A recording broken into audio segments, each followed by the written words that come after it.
কে তোমায় বলে বারাঙ্গনা মা? কে দেয় থুতু ও গায়ে? হয়তো তোমায় স্তন্য দিয়াছে সীতা সমসতী মায়ে।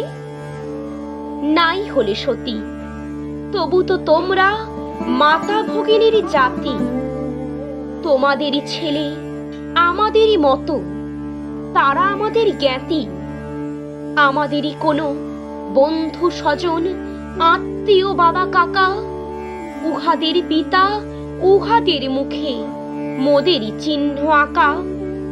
আমাদেরই মতো খ্যাতি যশ মান তারাও লোভিতে পারে, তাদেরও সাধনা হানা দিতে পারে সদর স্বর্গদ্বারে। স্বর্গবেশ্যা ঘৃতাচি পুত্র হলো মহাবীর দ্রোণ, কুমারীর ছেলে বিশ্বপূজ্য কৃষ্ণ দ্বৈপায়ন। কানিনী পুত্র কর্ণ হইল দানবীর মহারথী, স্বর্গ হইতে পতিতা গঙ্গা শিবের পেলেন পতি। শান্তনু রাজা নিবেদিল প্রেম পুনঃ সেই গঙ্গায়, তাঁদেরই পুত্র অমর ভীষ্ম কৃষ্ণ প্রণমে যায়। মুনি হলো শুনি সত্যকাম, সে জারজ জবালা শিশু, বিস্ময়কর জন্ম যাহার মহাপ্রেমিক সে যিশু। কেহ নহে হেথা পাপ পঙ্কিল, কেহ সে ঘৃণ্য নহে। ফুটেছে অযুত বিমল কমল কামনা কালীয় দহে।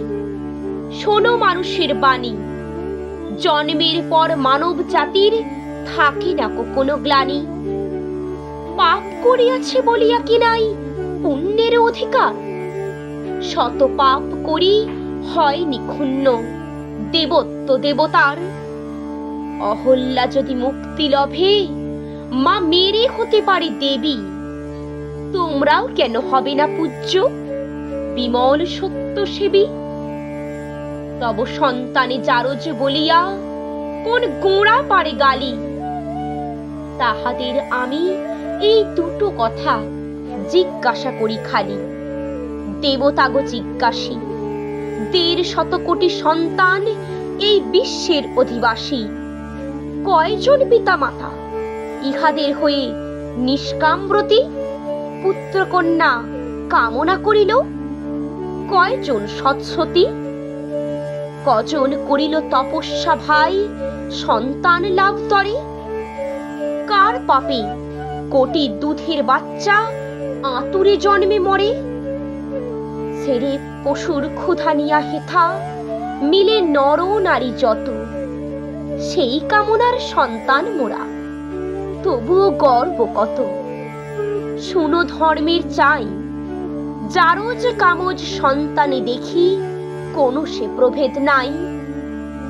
অসতী মাতার পুত্র সে যদি জারজ পুত্র হয়, অসৎ পিতার সন্তান তবে জারজ সুনিশ্চয়।